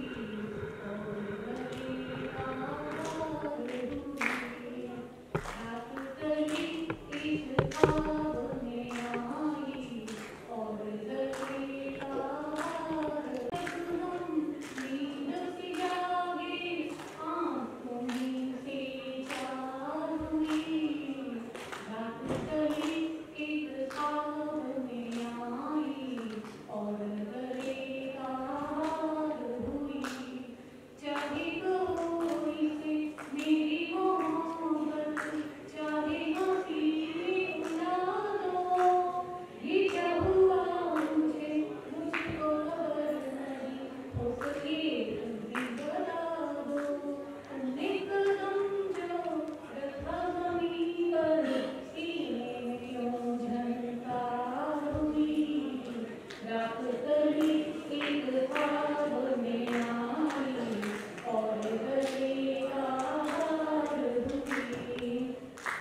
कि आप सभी लोग जानते हैं, सुबह प्रातः 11 बजे से ई परिचय, ई जो हमारा नया फंक्शन डिजिटल यहाँ पर आयोजित किया गया, इसमें बहुत सारी एक्टिविटी की गई। जजेस ने अपने लगातार प्रयासों के द्वारा उन एक्टिविटी को चुनाव किया है, लेकिन मैं अभी सिर्फ mister fresher and miss fresher का अनाउंसमेंट कर रहा हूँ। तो मिस्टर फ्रेशर जो रहे हैं वो हैं साहबजीत सिंह, डिप्लोमा फर्स्ट ईयर। बहुत बहुत बधाइयाँ, कॉन्ग्रेचुलेशन साहबजीत जी। और मिस फ्रेशर जो 2020 ये वर्ष सभी को याद रहने वाला है, तो जो मिस फ्रेशर 2020 बनी है वो है कयासी B pharm third year, third sem, lateral entry Kavyashri. तो आपको भी बहुत बहुत बधाइयाँ। जब आप आएंगे तो ये मंच आपका इंतजार करेगा और आपको इस मंच से फेलिसिटेट किया जाएगा। आपको, आपके परिवार को, सभी को ढेर सारी शुभकामनाएं। So thank you very much. और जो जो एक्टिविटी हुई हैं, जैसे जैसे परिणाम आ जाते हैं, हम आपको तक जरूर भेजेंगे। मैं सभी का बहुत बहुत धन्यवाद करता हूं। और मैं धन्यवाद करता हूं इस जो ईव का, जो डे का, जो ये पूरे कार्यक्रम की कोऑर्डिनेटर सीमा मरार का। सभी लोग तालियों से स्वागत करें, अभिनंदन करें। मैं धन्यवाद करना चाहता हूं पूरी ही जो हमारी आईटी टीम थी। मैं देख रहा था 2-3 दिन से लगातार अलग अलग तरह से प्रयास कर रहे थे कि किस तरह से हम इस प्रोग्राम को उच्च कोटि का बना सकें। आईटी टीम के परनीत कुमार जी को बहुत बहुत बधाइयाँ। और आपके सहयोगी कहाँ गए, और आपके सहयोगी को भी बहुत बहुत बधाइयाँ। और पूरे स्टाफ को, आईएसएफ परिवार को बहुत बधाइयाँ। साथ में हमारे नॉन टीचिंग जो भी स्टाफ ने जहाँ जहाँ आवश्यकता लगी इसको भव्य बनाने में अपनी कोई भी कसर नहीं छोड़ी।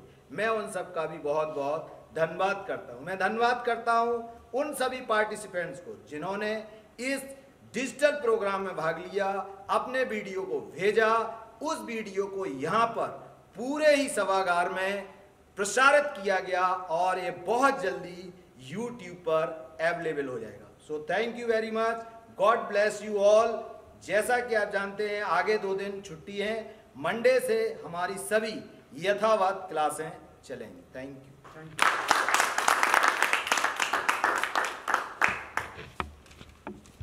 अच्छा वो एक मूवमेंट तो लाओ भाई, आ जाओ आप लोग भी, आ जाओ पास पास आओ भाई सभी। आइए अंकिता जी, थोड़ा क्लोज हो जाओ, तुसी वीर जी क्लोज थोड़ा।